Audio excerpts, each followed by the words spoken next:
Jennifer here from Belladonna's Botanicals, and today I want to talk about something.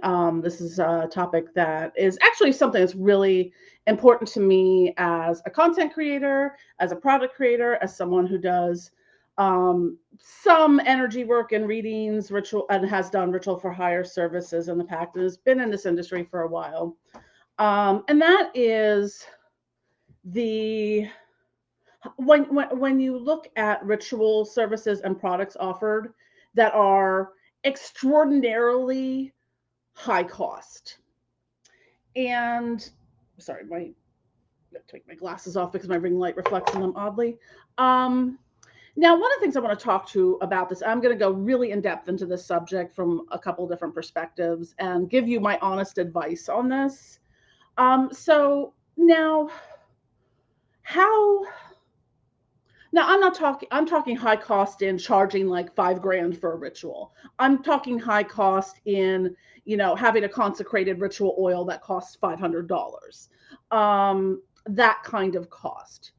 And kind of breaking down from my experience, it as someone who has sold over 30,000 products in the past 3 years and done a lot of readings, rituals, and stuff like that as well. I have experience in this and I have a lot of knowledge and education and just the business acumen and know-how of how a lot of this stuff works. So now overpriced occult goods hurt us all, and I will explain to you why. When it comes to things like the different platforms and credit card processing services, occult services especially are considered high risk. And I had to move and I'm in the process of this right now at the time of recording this, because of some of the stuff I sell and also doing oracle readings and past life readings. I had to move to a high risk payment processor, because most of them, when you get into the details, consider things like tarot readings high risk, and you won't be, you can get your products delisted, or they will just drop you entirely. Like earlier this in 2023, I had my PayPal account suspended because of some of the herbs I use and like my flying ointments. So I had to delist a whole bunch of stuff. I'm in a process of relaunching everything. Hopefully, fingers crossed, sometime this month in May 2023. So it puts others at risk in that sense. Because I'm sorry, but if I paid $5,000 for a ritual and didn't get results, and I'm not one who believes in chargebacks, but I would be charging back that shit and disputing that 100%, because that is, I could let it go for a couple $100, whatever, maybe even depending on the financial situation. But you are, by overcharging for things, you're not only putting yourself and your reputation, your business at risk, you're putting others at risk as well, because we all get tied up into that high risk if you're doing any kind of metaphysical or occult services. And that includes innocuous things like Reiki healing or tarot card readings and stuff like that. And it's exceedingly hard to maneuver through through these things in a manner at which that serves us all. But there's a lot of opportunists in the occult and metaphysical community that are just looking to line their pockets with your money, and you're just willingly shelling out a lot of money for things. Now, what you're getting, so for a $5,000 ritual, I mean, mostly you're paying for theatrics and occult ego. Because really, if you have working relationships with all these spirits you're evoking and energies you're conjuring to consecrate a product or to do a ritual, it's theatrics, or you're just really not good at your job. It's you should be able to do that efficiently at some point. So, or it's just the ego. I have a brand name and blah blah blah. I am, you're paying for that. And it's very much akin to buying luxury items. And sure, I have a $1,200 Christian Louboutin handbag, and I have a pair of boots and shoes too. But you know what? The boots are really cute for $1,200. Really uncomfortable, and I think I've worn them once because I don't really leave the house. But anyways, I have some luxury items, whatever. But using the handbag as an item, does it work better than any other handbag I've ever known? Not really. My $100 or less than $100 Killstar handbag, I tend to use that as my everyday handbag if I leave the house. But there's also something, because I live in a city, walking around with a an expensive luxury item puts you at risk of being mugged, because they'll assume like, oh, she's got a brand name handbag, obviously not a knockoff. Yeah, she's probably got money. So thinking of it in that context. And being that it costs more doesn't make it better in quality. Like back in the .com era, my ex-husband, the company my ex-husband worked for at the time, this is 20 some years ago, it'll be old. They had, their bougie CEO bought all these they were $5,000 each. And they were these leather, sort of, they were big. You could fit, multiple people sitting on them. I must have had about 10 of them, I think, in the office. There were these leather sort of benches, very designer, high-end stuff, 5,000 each.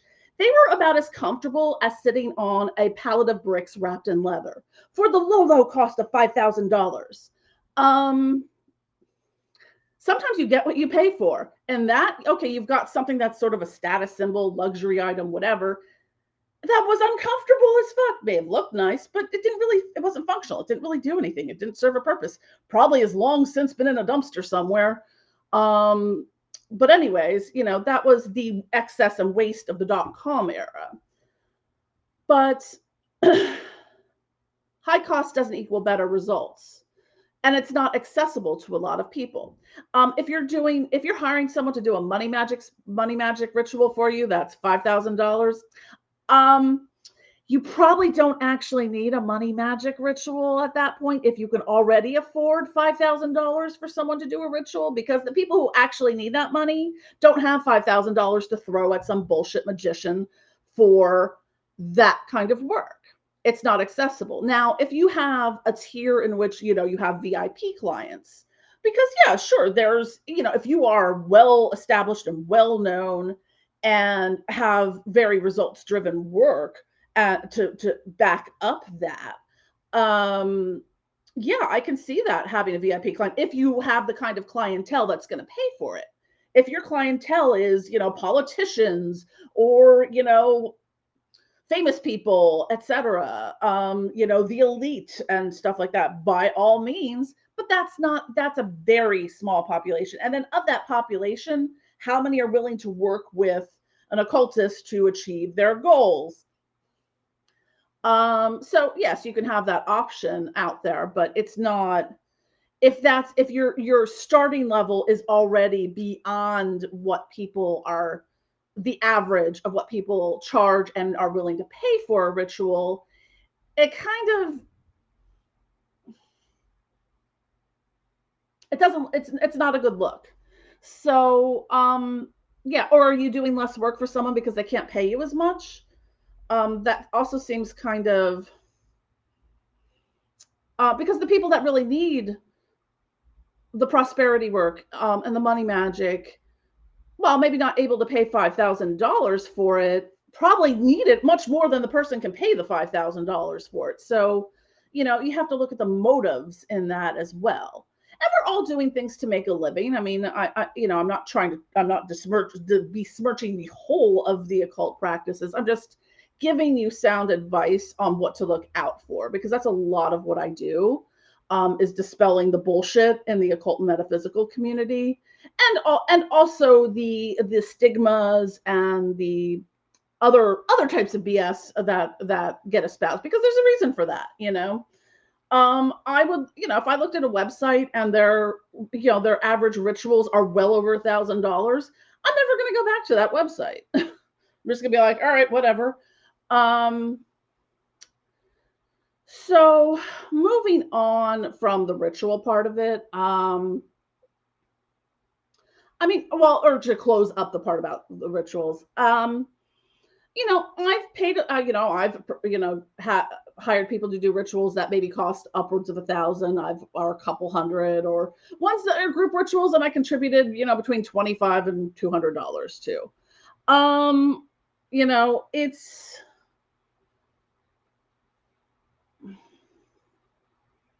and the results have varied. Do I feel like I got anything more out of the ritual I paid $1,000 for versus one that I paid, $200 for or $50 for? Not really.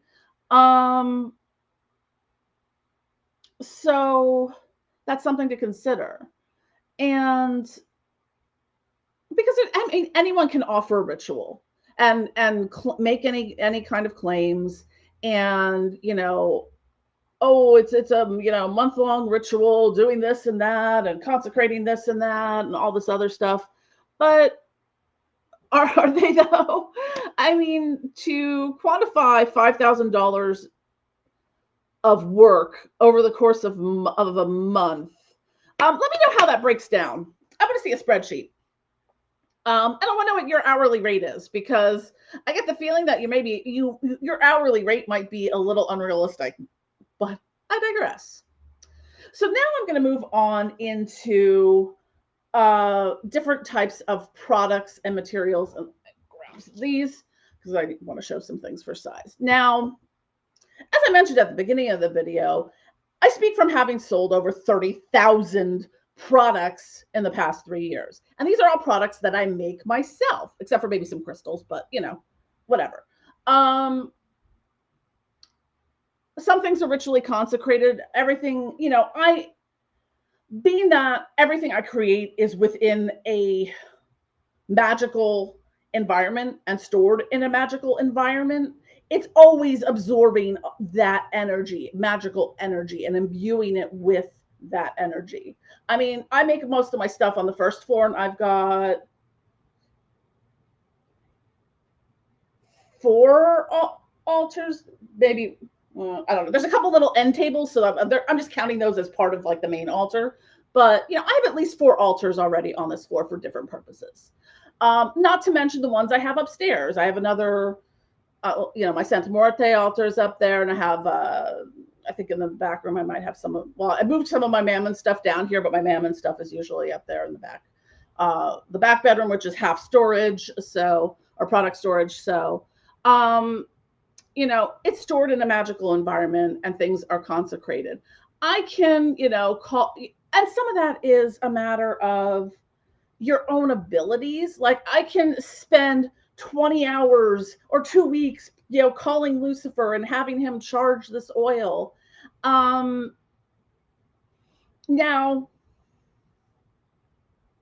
does it need to be charged for 20 hours? 2 weeks, 2 years, whatever. Some people do get obsessed with the timing of things, like it has to be consecrated, or put on the altar for 40 days. Well, great. If you want to do that after you buy it, perfect. I don't necessarily have the time or space for that. But I know how to channel energy. And, also as a Reiki practitioner and master, I know how to work with energy currents and how to, channel that energy into a product. Does it take me, a year to consecrate something? No. I mean, sure, I may have left something on my altar for an extended period of time. I don't notice any discernible difference in that product's energy by doing so. It's sort of like with, I use my radionics box to charge, the spirit stones. Sometimes I forget and I leave things on there for like, a couple of weeks because I just forgot to take them off there. And, there's not a point at which when you're working with this type of energy that, excuse me, it's now those ones are super uber charged, so I can charge 20 times as much for them. No, not really. Because it didn't take a lot of effort on my part to charge that. So when you look at ritually consecrated items, again, it's a matter of do you know what you're doing that it takes that long to ritually consecrate it? Or did you read somewhere in a book that, you need to ritually consecrate this for 20 days or under, 3 full moons worth of energy or whatnot? Because there really are no hard and fast rules to that. Because I don't know when I made this oil like a couple months ago, but it's seen its way through a couple full moons and probably 2 full moons, two new moons, a solar lunar eclipse, Beltane, Walpurgis Nacht, whatever. So it's got a lot of energy in it because it's been absorbing that over time. So sometimes your products will the power may amplify over time because it's also just absorbing energy over time. Do I need to sit here and consecrate this and then charge you $400 for an ounce of it because it's now existed through 2 full moon cycles and a bunch of holidays and whatnot? That doesn't seem really. I'm not necessarily evoking the moon the moon is doing its thing. The planets are doing their thing. You can do stuff in planetary hours or planetary days, but that's a whole other story. So what I want to get into beyond the consecration of that, because that is just that's a wild card of what you want to charge for something. So I want to get into when it comes to products and stuff. Moving on to, well, before I move on, I want to say one last thing, because when we're talking about magical energy of products, now, as someone who has sold over 30,000 products, I get a lot of feedback on that. And some of that comes from, colleagues and other magical practitioners that are like, holy crap, your stuff just comes automatically charged and activated. I don't have to do anything to it. What do you do? What is your secret? How do you, what kind of rituals? I'm like, just kind of, and whatnot. So now, as far as negative feedback, occasionally I've had a couple people that were like, well, I didn't feel any magical energy from this, but I can think of maybe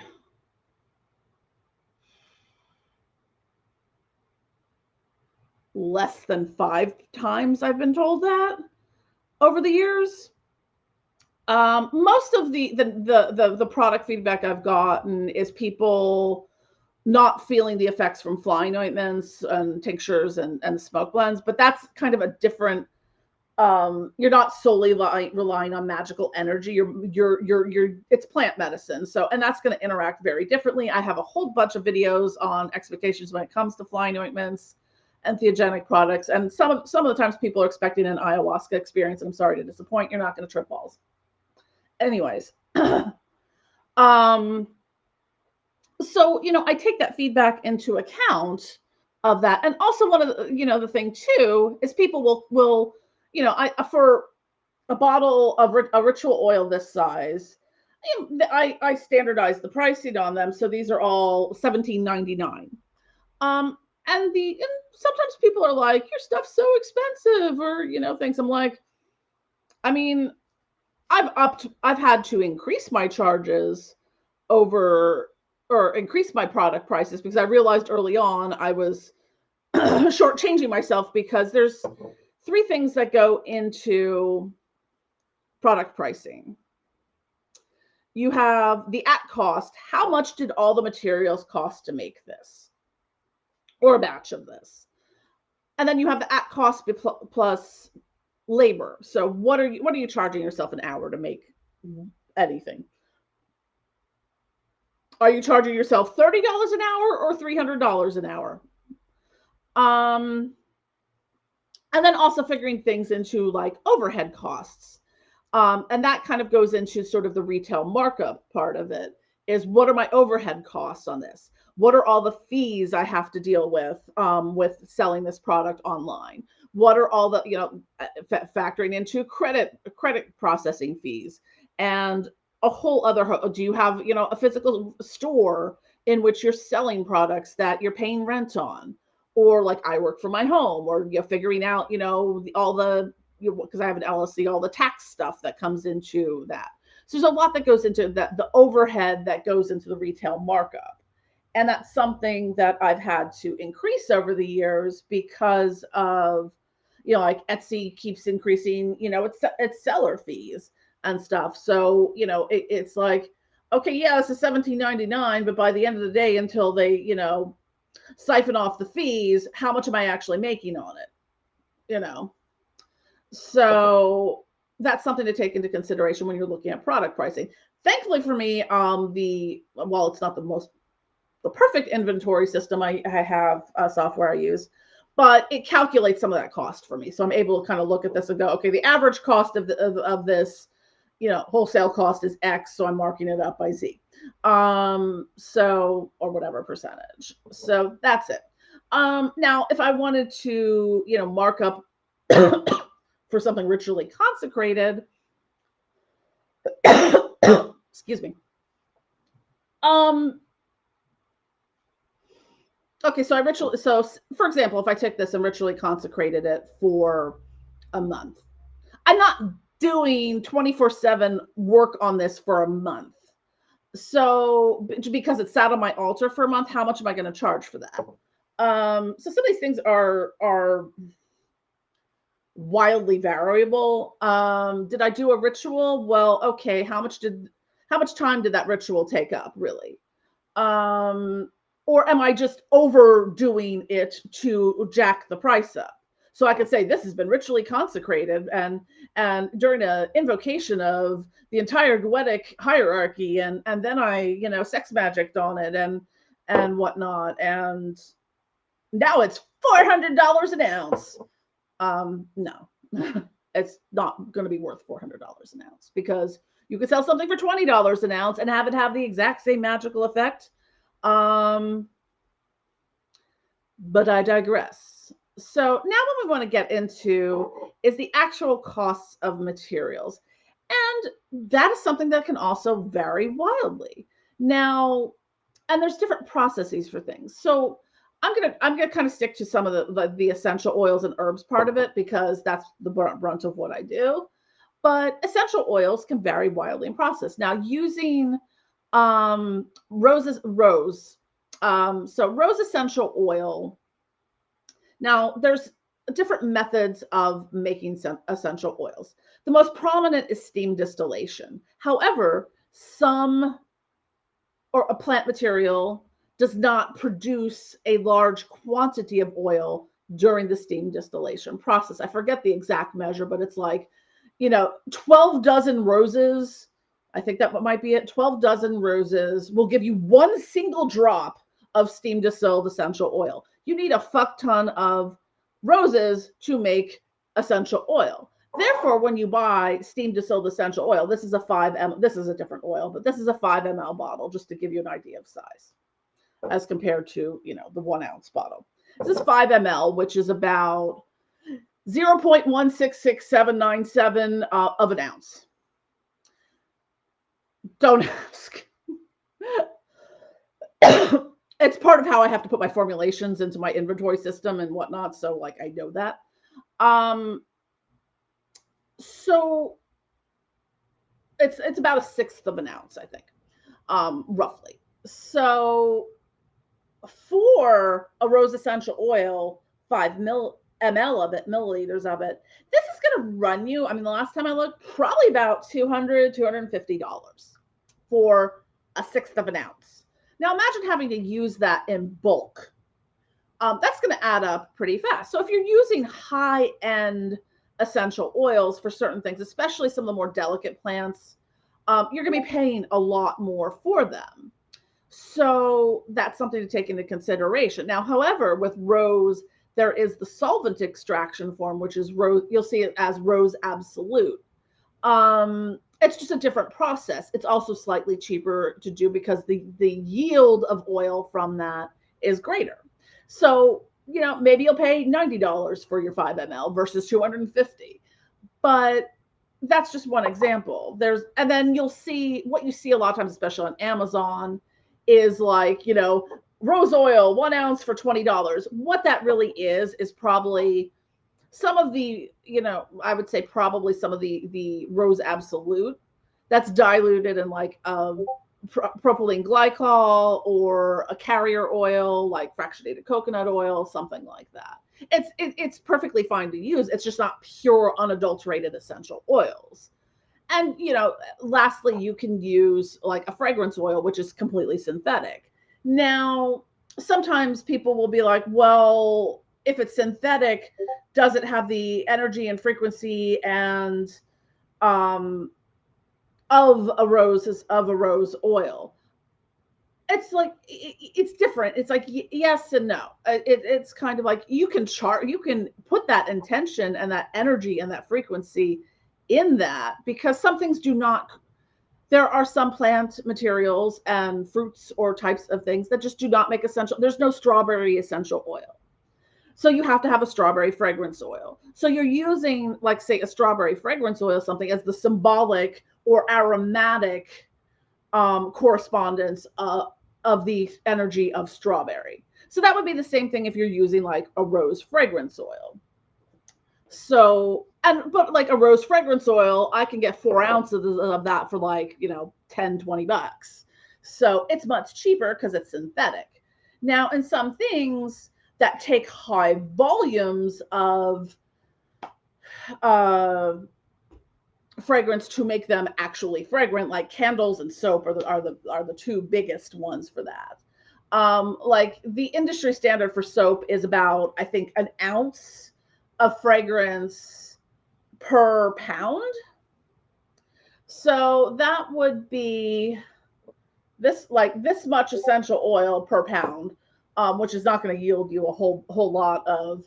Now you don't have to. That's going to be a really and that could be a mix of essential oils that make that particular that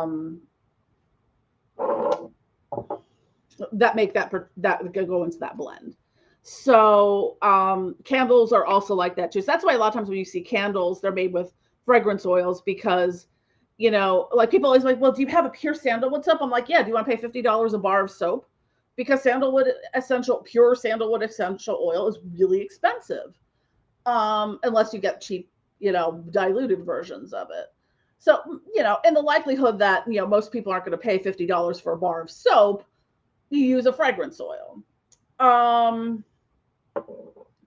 So then there's other things that like a lot of these citrus essential oils that you don't need a lot of material and it produces a massive amount, like any of the oranges, lemons, anything in that family, bergamot, lime, they produce a lot of oil. Therefore, they're cheaper because there's, it's the material to process in how much. So I can get like a 3-ounce bottle of like lemon essential oil. I also buy things from bulk distributors because of the quantities in which I use, but I could buy that for like $10 or $20, maybe. Some things just don't. So there's a lot of different processes. The other process that there is, and it's sort of a mid-range cost-wise, and it's usually used if solvent extraction or steam distillation doesn't work, it's CO2 extraction to get the essential oils from it. So you'll sometimes see like, I think like coconut CO2, because there's not really a coconut essential oil or absolute. So, and so what I'm saying here is, unless you're using very high end essential oils, because some of them can be fucking expensive. A 1-ounce bottle of white sage essential oil, which is hard to get from a lot of places, was easily $100, maybe more. It's so, or some of these delicate flowers like frangipani or jasmine absolute, tuberose, excuse me, a lot of those are really expensive because the amount it produces, even with solvent extraction, is very minimal. So okay, if you're using the literally most expensive things in your products, okay, you could, the cost, the at cost versus labor and markup could yield you a higher result. Now, the only oil I have that is, I think that it might actually be like the highest price thing I have is this isn't it, but like the Moldavite crystal healing oil, because it contains actual Moldavite dust. And that one, I think and it's an ounce, and I retail it at $40 or $39.99. But it's also got gold leaf. It's also got essential oils in it and lotus flowers and stuff. Like I really made it something. So in that case, the pricing is equivalent to the or based upon the materials that go into that. So, and the same thing goes for herbs. A pound of, peppermint leaf might be, 10, $15. A pound of fly agaric mushrooms or mandrake root. I mean, when you're looking at something that's probably about $25 an ounce, do the math because there's 16 ounces in a pound. So those materials can get very expensive very fast. So when you're looking at like the products that I use, especially things like European mandrake or fly agaric mushrooms, even some of the lotus stuff. Like I just my order of lotus came in today. I bought a 4-ounce bag of blue lotus for $32 and a 4-ounce bag of white lotus for $32. So per ounce, that's a lot. So again, but what, if when you're using that in something, if that breaks down, like if I use an ounce and then it yields 20 of these, it kind of gets striated. The cost gets striated through how much it makes in that batch. Now, if I was making things one off, I would charge more for it, in that sense. So the other thing, and I'm looking at this more from my background in fine arts and photography and stuff like that, is, whether something is limited edition, limited availability, or if it's something that the process can be repeated on. I can repeat the process as long as I can get materials for this. I can repeat the process on this forever or until I die. Something that I can't get the materials for, again, like the Moldavite crystal healing oil, the Moldavite dust I used for it, because I'm very particular, I only get Moldavite from one source. They didn't have it in stock for a long time. It's now back in stock, so now I can re-release a new batch of that once I order it. But you can also choose to make something limited edition. So in the way that, you have, a piece of art. So the original painting you could charge, $10,000 for. The prints of that painting, unless you do like a limited run and, they're signed and numbered and, matted, framed and whatnot. If you're just selling, kind of a 5x7 print of that, charging $1,000 for that 5x7 print does not make sense. Now, if you did limited edition 1 to 10, signed, numbered, and yakety schmacky, okay, yeah, because only 10 of this will ever exist. You're limiting the quantity and availability of it. You can charge higher for that. And that's legit. I mean, that's how the art world kind of works. But if you could just keep reproducing this and are reproducing it ad infinitum, charging that much for it is, I don't want to say unethical, but it's unnecessary. So you would want to look at your at cost wholesale, at cost and labor for doing that whole process, and what you feel comfortable charging for that. But also knowing that if you're charging $1,000 per thing, you're limiting the availability of who can buy it. So if you want your products and your art in more hands, charging lower costs for it is makes sense. So that's sort of I've already been going for over half an hour at this point, and I still have some more notes on my thing. So again, kind of going back to a couple things when it comes to the pricing. So, another thing you can factor into that is the cost of the education that,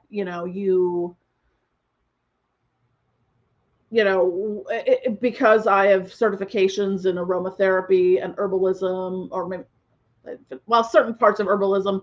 I've taken numerous courses and workshops and whatnot, and crystals and Reiki and all that. Well, okay, how much did I spend on that over the years? So you can factor some of that into your cost too, because shit ain't cheap. But again, kind of going back to, or to start to summarize this, since I know I've been going for a while here, and I thank you for watching. Some of the things to consider is when you're, because this is something I've been thinking about, and this is one of the reasons I actually did my Reiki certifications, is that what you want to do when you're making something, especially if it's not for you, like things that are being distributed, like for 30,000 products, okay, that's stuff in a lot of hands. Do I want my energy attached to all that spell work? Because you can get blowback from that. I make some baneful products, so do I want to get blowback every time someone drops a curse on someone? So you kind of have, there's ways that you can use magical energy to channel it into something without it kind of siphoning your own energy and putting your energy in this. Because if this was solely my energy, wouldn't it then just benefit me?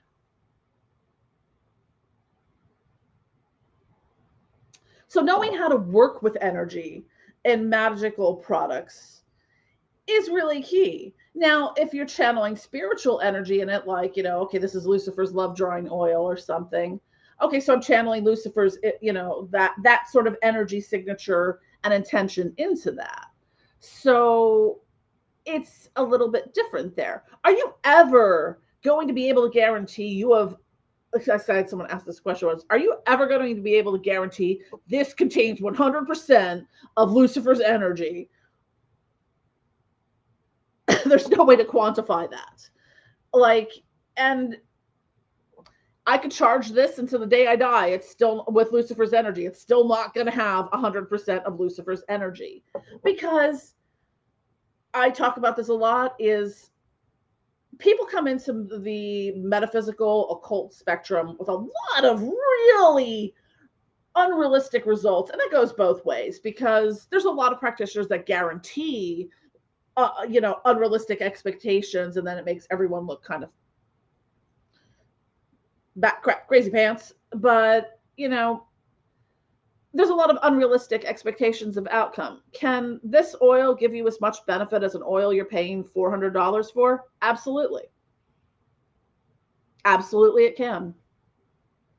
Can the oil that you paid $500 for do the same thing as this oil? More or less? Sure. Will it? Is it worth it, though, to pay $500 for it? That's the question. So, and that's something to think about. Because if I bought a $500 oil, this oil better like slice, dice, clean the carpet, give you multiple orgasms and whatnot. So again, it kind of comes back to, so I'm not someone who guarantees results or gives, bulletproof assurances on anything, because there are none. I can assure you that most likely the sun will rise tomorrow. Whether it's sunny or not is anyone's guess, depending on where you're at in the world. And we'll all die someday. What day? Who knows? But to give people really there's something predatory to me about giving unrealistic expectations, because so many people come to the metaphysical and the occult and witchcraft out of desperation. And to prey upon that in a predatory manner is really kind of disgusting. It's the same as the old, this kind of topic came up the other day, is I'm going to curse you and then tell you you have a curse on you, and for the low cost of $1,000, I'll remove that curse for you. Or I tell you you're cursed, you're not actually cursed, and then I'm like, yeah, for $1,000 I can remove that curse. Buyer beware, and you get what you pay for. And as I've mentioned other times, a lot of the divination work I do and channeling I do is to basically fact check to see whether other people's work has actually been, rituals and services have actually been done or having effect or anything of that manner. So I'm probably going to wrap up at this point, but just to recap, research, like ask for recommendations. Um, there's plenty of occult groups of various, things. Ask for recommendations for ritualists. Ask, and also in that, be like, look, here's my price range. Because if someone can only afford $100, don't be referring them to someone who charges $5,000 for a ritual. Or, some people do have multiple kind of, anything from like a candle burning service for, $20 or $30 or something like that, to full on, $1,000 rituals and everything in between. That has something for everyone, that is accessible. And that's really the model that we should be working towards there. If you have a VIP client that's willing to pay you $10,000, aces to you, but not everyone is going to be in that category. So when it comes to occult products, really when it comes to ritually consecrated things, some people are just taking you for your money. Like, really, it's just that. It is not that hard. And maybe I just am, naturally talented. Because I buy when you buy that mass-produced kind of stuff, to me, it's just energetically dead. Like if you go into a botanica or metaphysical store and you get those like, mass-produced oils and stuff like that. Like I just that are a color and a scent and some carrier oil. I don't feel anything with them. So sure, it's not always. Maybe it's just harder for some people. I don't know. But look around at the average cost for something, more or less. And yeah, for some things you're going to be paying more depending on what's in them. Or, paying for someone's ego who's claimed to consecrate something for, 20,000 moon cycles and is a, bloodline descendant of Cain or whatever. If you want to pay for ego and, occult theatrics, I can't stop you. I can just advise you to like really do research when you're looking into any of this, whether it's tarot readings. Okay. Most tarot readings for an hour are anywhere in the like $60 to $100 range. Someone charging $250 for an hour-long tarot reading. I mean, unless you're the tarot reader of the stars or something. Now, if you do like drop everything emergency tarot reading, sure. I'm like, if I absolutely needed a tarot reading right now and I was desperate, okay, paying $200 for someone to drop everything and do an on-demand appointment. Okay, yes, I can see that. But just generally charging like $200, $250 for a tarot reading, you ain't shit. That is kind of taking people for a ride. And you're not getting a better tarot reading, because I've had tarot readings from some of those people, and it honestly, it was not. There was nothing revelationary or nothing that came out of them that I couldn't have gotten from another tarot reader for a much lesser cost. So look at the people. Who would you recommend? Look for recommendations and do your research. Because there's a lot of charlatans and snake oil salesmen out there, and women and others. So I try to bring these videos to you so to make you aware of these things, so you're thinking about this stuff. The amount of chickens' heads that are lopped off in a ritual aren't really going to make that ritual any more impactful for you. If you believe it might, okay, maybe, you think, okay, well, I had 10 chickens sacrificed in my name, so now I'm a god. Well, okay, maybe whatever. But again, that's your ego. So, anyways, I'm going to wrap up here because it's been recording for 45 minutes, which is way longer than I usually do for my videos, but I had a lot to say on this topic. So, don't forget to click like, subscribe, smash the notification, all that. Saturday night occult live stream. Love you all and have a good one.